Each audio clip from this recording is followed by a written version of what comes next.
This morning, it looks like residents in California, around San Francisco and the Berkeley areas, were awakened by a pretty hard jolt that registered as a 4.5 earthquake.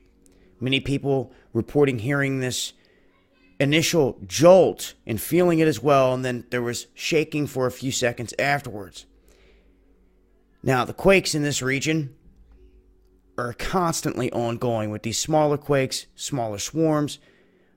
A lot of times, they're in the same areas as we see a lot of these smaller quakes follow the San Andreas fault line from the Salton Sea all the way up here towards San Francisco. But with this quake, they're saying that it struck basically right here in the Berkeley vicinity.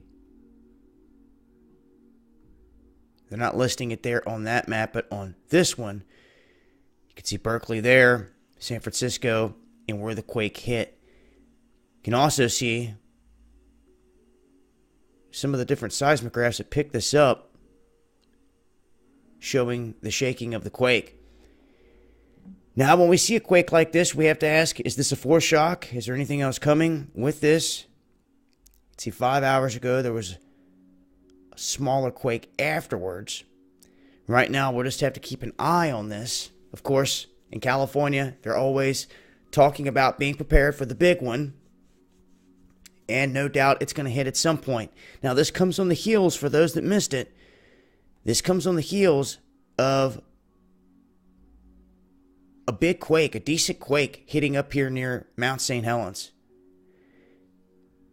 The strongest since 1981. Rumblings up there by that volcano, making some wonder, is it awakening? Now here, within the past 2 hours, a 3.5 just struck up here near Maine and Canada.